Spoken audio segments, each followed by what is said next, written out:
Sejumlah nama yang akan bersaing menjadi calon gubernur atau calon wakil gubernur di Pilkada Jawa Tengah 2024 mulai bermunculan.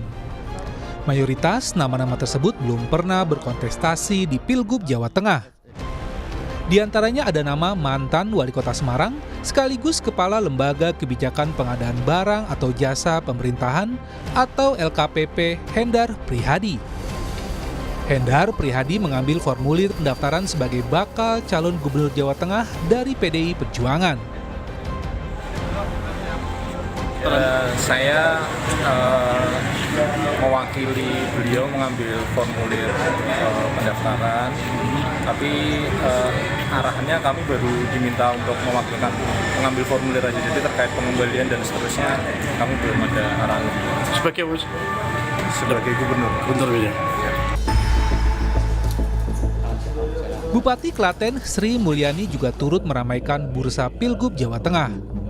Sri Mulyani ikut mengambil formulir sebagai bakal calon wakil gubernur Jawa Tengah di kantor DPP PDI Perjuangan Jawa Tengah pada Senin 27 Mei kemarin. Sri menyebut mengambil formulir sebagai calon wakil gubernur agar dapat mendampingi sosok calon gubernur yang akan diusung. Hadir di kantor DPD PDI Perjuangan Jawa Tengah dalam rangka mengambil formulir untuk calon atau bakal calon wakil gubernur Jawa Tengah atau bakal calon dari PDI Perjuangan. Sejauh mana kesiapannya Bu untuk pencalonan itu? Sejauh mana? Ya insya Allah siap lahir dan batin. Kemudian ada sosok Kapolda Jawa Tengah Irjen Ahmad Lutfi. Spanduk dukungan terhadap Kapolda Jawa Tengah Irjen Ahmad Lutfi untuk maju Pilgub Jawa Tengah terus bermunculan di sejumlah daerah di Jawa Tengah. Ahmad Lutfi pun merespon soal banyaknya baliho yang bergambar wajahnya dan bernarasi maju Pilgub Jawa Tengah. Menurutnya itu merupakan aspirasi masyarakat. Itu kan namanya spanduk kan aspirasi masyarakat. Yang jelas kita dinas terkait doa dari Haji tadi kan mendoakan juga mengarah ke Jawa Tengah. Saya pengen kita didoakan ya, untuk polisi didoakan oleh masyarakat kita jadi polisi yang baik. Kalau masyarakatnya doakan polisi baik, masyarakat baik. Selain nama-nama tersebut masih ada nama Bupati Kendal Diko Ganindito, Ketua DPP Gerindra Sudaryono. Diko disebut-sebut akan berpasangan dengan Raffi Ahmad untuk Pilgub Jawa Tengah. Sementara Sudaryono mulai belusukan ke permukiman warga untuk mencari dukungan. Sudaryono mengaku telah mendapat mandat langsung dari Ketua Umum Gerindra Prabowo Subianto. Lalu seperti apa peluang para debut tersebut di Pilkada Jawa Tengah? Tim Liputan, Kompas TV.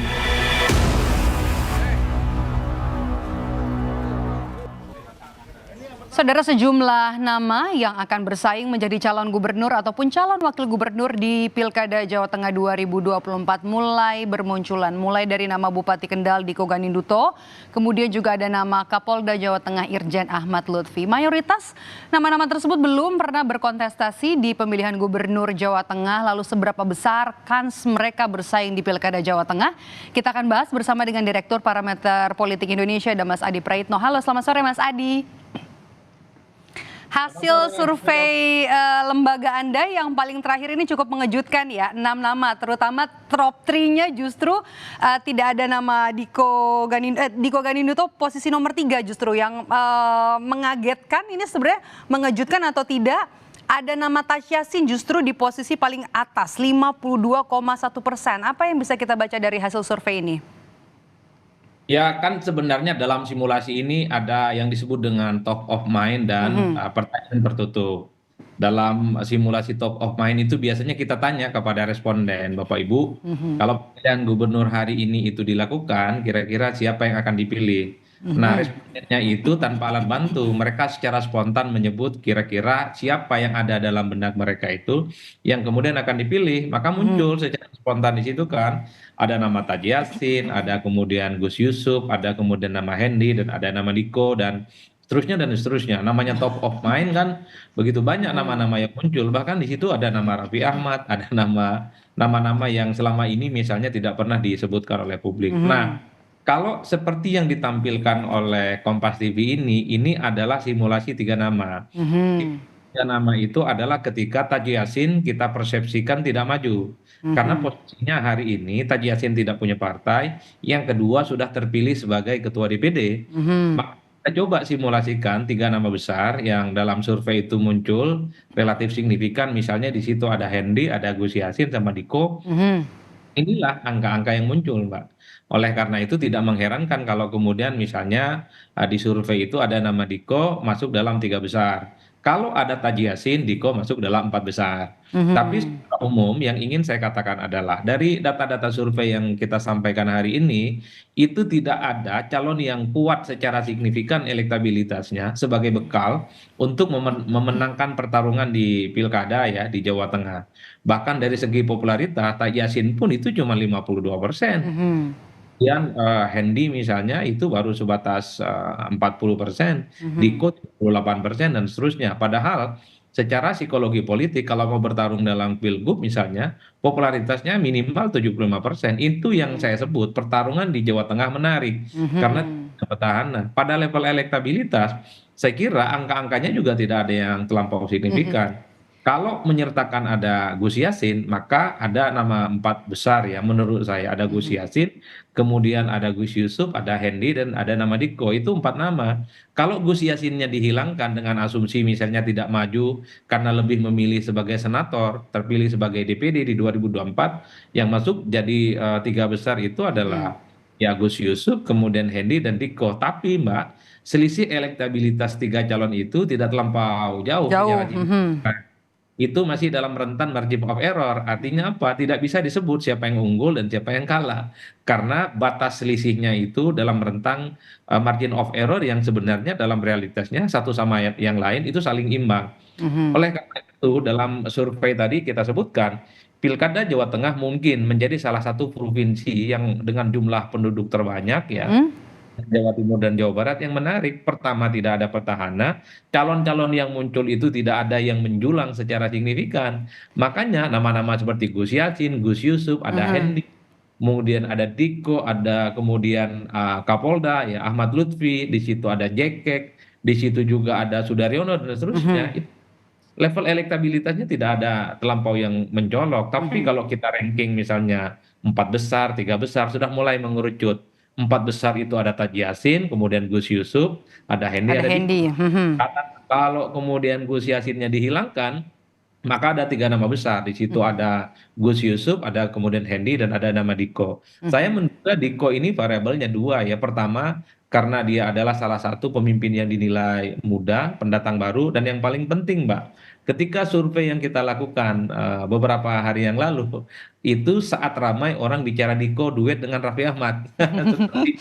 Sepertinya efek Raffi Ahmad lah yang kemudian menderek secara signifikan popularitas dan elektabilitas Diko. Inilah yang kemudian kita tinggal uji ke depan. Apakah ketika Raffi Ahmad dikaitkan dengan maju Jakarta, apakah nama Diko akan tetap signifikan atau tidak? Tergantung kerja-kerja politik pada akhirnya. Karena nama Raffi juga diseret ya dengan nama Budi Jiwandono di Pilkada Jakarta. Tapi ini juga menarik karena berebut suara di Pilgub Jawa Tengah di kandangnya Banteng, sementara kader dari PDI Perjuangan tidak ada yang kuat begitu ya. Ya kalau ini menarik untuk jadi rebutan justru Mas Adi. Betul, kalau di survei saya sebenarnya kader-kader PDIP itu banyak ya. Mereka dapat surplus, di situ ada Hendy, bahkan di situ muncul Jekek gitu ya. Ada muncul nama Bambang Pacul justru. Ini kan nama-nama kader PDIP yang saya kira memang selama ini dikenal oleh publik, tapi memang elektabilitasnya tidak terlampau kuat secara signifikan.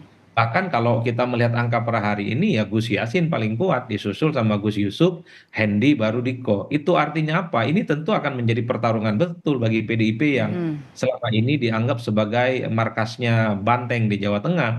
Oleh karena itu, pemilihan calon yang akan diusung, kerja-kerja politik akan menjadi pertarungan yang sesungguhnya. Ini yang akan kita lihat di tanggal 27 November ketika pilkada itu dilakukan. Artinya apa? Kalau melihat figur-figur yang muncul per hari ini, Mbak, semua partai politik harus kerja keras. Kalau Gus Yusuf, kemudian Hendi, kemudian Diko bisa maju, termasuk Ahmad Lutfi, Kapolda Jawa Tengah, kalau dapat tiket untuk maju, maka semuanya harus sprint dalam melakukan kerja-kerja politiknya. Per hari ini popularitasnya itu belum ada yang mencapai angka psikologis. Per hari ini elektabilitasnya pun belum ada yang unggul mutlak dan belum ada yang kalah secara signifikan satu sama yang lain. Itu artinya apa? Dalam rentang 6 bulan ke depan, tokoh-tokoh yang muncul dalam survei, terutama yang masuk dalam 5 besar, Harus ini dipoles betul-betul. potensial. Iya, masih potensial saling mengalahkan dan saling mengungguli. Beda misalnya dengan Jawa Barat, di situ ada nama besar Ridwan Kamil. Ada Ridwan Kamil petahana. dia nggak ada lawan. Jadi siapapun lawan Ridwan Kamil per hari ini bisa diprediksi Ridwan Kamil lah pemenangnya. Begitu di Jawa Timur, nggak ada lawan yang sebanding dengan Hovifah. Siapapun lawan Hovifah, maka sangat mungkin Hovifah lah yang menang. Begitupun di Jakarta ada Anies yang punya nama kuat. Tapi kalau bicara tentang Jawa Tengah, per hari ini saya pun tidak bisa berani untuk memvonis kira-kira siapa yang akan unggul dan siapa yang akan menang. Oke, kita bahas peluang kalau begitu. Ada nama muda, termasuk juga nama mereka yang belum pernah berkontestasi di Pilkada Jawa Tengah, para debutan. Ini ada Ahmad Lutfi, kemudian juga yang muda ada Bupati Kendal Diko Ganinduto yang ramai diperbincangan karena muncul juga bersama dengan Raffi Ahmad. Seperti apa peluangnya nanti? Yang pertama tentu soal variabel elit. Ya. Apapun Pilgub itu salah satu keputusan strategisnya adalah apakah akan ada partai yang akan mengusung atau gabungan partai politik yang siap mengusung untuk maju sebagai gubernur dan wakil gubernur. Itu variabel kunci. Percuma punya popularitas dan elektabilitas signifikan kalau tak punya tiket. Ini yang menjadi problem banyak di daerah. Ada orang hebat, ada orang top, popularitas elektabilitasnya hampir nyentuh langit ketujuh, tapi nggak ada tiket. Nggak bisa maju. Yang kedua, dari segi variabel personal ketokohan, nama-nama yang disebutkan oleh Maidov tadi, seperti Diko, Ahmad Lutfi, ini potensial, Mbak. Ini kan kampanye politiknya belum masif dilakukan, belum ada atribut-atribut yang secara agresif misalnya tersebar di berbagai tempat. Bahwa sudah mulai muncul ada baliho, ada spanduk, ada kalender, ada billboard, iya, tapi belum masif. Itu artinya apa? Ketika per hari ini nama-nama debutan baru ini muncul dalam survei, ini kan adalah modal awal, ini modal sosial, di mana tokoh-tokoh debutan ini ke depan kalau kerja politiknya, stamina politiknya dirawat, maka mereka akan terus menjadi spotlight yang akan dikaitkan dengan soal kemungkinan mereka terus bertanding dan kemungkinan akan menang. Inilah yang saya sebut bagaimana kerja-kerja politik dan sosialisasi politik terus akan dilakukan. Misalnya Pak Ahmad Lutfi, ya tentu publik juga tahu sebagai Kapolda jejaringnya kuat. Tapi memang harus dicek apakah kerja-kerja politik yang dilakukan oleh orang yang mau mengusung sudah mulai kelihatan ataupun tidak. Ada spanduk, billboard 1 atau 2, iya. Tapi apakah sudah menyebar ke seluruh kabupaten dan kota? Itu kan juga bagian dari kerja-kerja politik. Begitupun dengan Diko misalnya.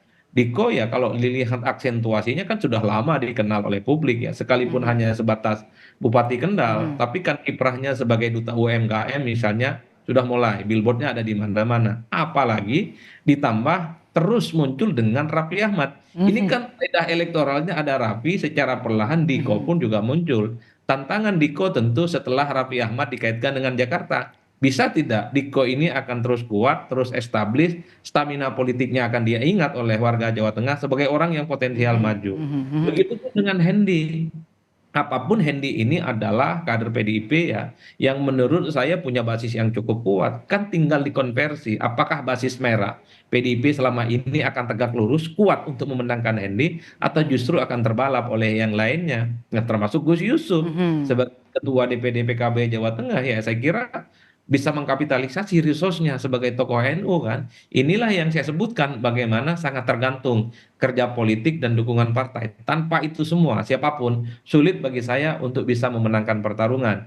Dalam pilkada itu kan rezimnya one man one vote, bukan lagi partai yang dilihat, tapi siapa sosok yang punya penetrasi yang cukup kuat. Contohnya Gus Yassin tidak punya partai misalnya per hari ini, dianggap independen karena nyalonkan DPD, tapi elektabilitasnya paling bagus. Itu menunjukkan Gus Yassin ini melampaui kekuatan-kekuatan partai politik yang ada. 6 bulan masih cukup panjang, apapun bisa terjadi, popularitas dan elektabilitas di Jawa Tengah bisa saling mengalahkan dan bisa mengungguli satu sama yang lainnya. Itu Oke. catatan saya, Maido. Angkanya sebenarnya belum ada yang mentereng ya dari sisi psikologis. Tadi seperti Mas Adi katakan belum ada yang 75%, beda dengan pilkada di Jawa Barat, kemudian pilkada di Jawa Timur dan juga agak mirip-mirip sepertinya ya, belum ada nama yang kuat seperti pilkada Jakarta, termasuk juga ada nama selebritas yang dikait-kaitkan dengan nama yang kuat muncul nanti kalau misalnya memang jadi maju di pemilihan gubernur, layaknya juga di Jakarta, di Jawa Tengah ada Diko Ganinduto.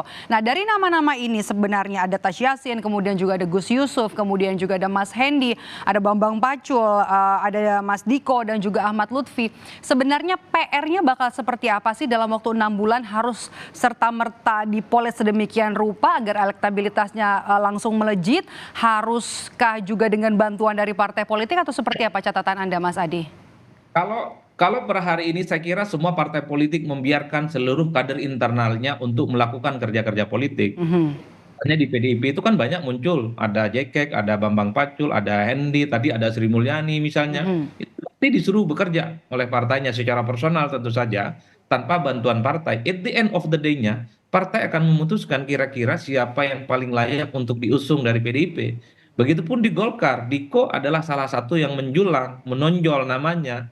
Kan saya juga yakin bahwa kader-kader Golkar yang lain sedang berusaha untuk melakukan kerja-kerja politik, meyakinkan Golkar untuk dapat tiket maju pilgub. Tapi saya juga yakin at the end of the day-nya, Golkar pasti akan memutuskan siapa yang akan maju, tentu dengan kalkulasi siapa yang paling mentereng elektabilitasnya, Mbak.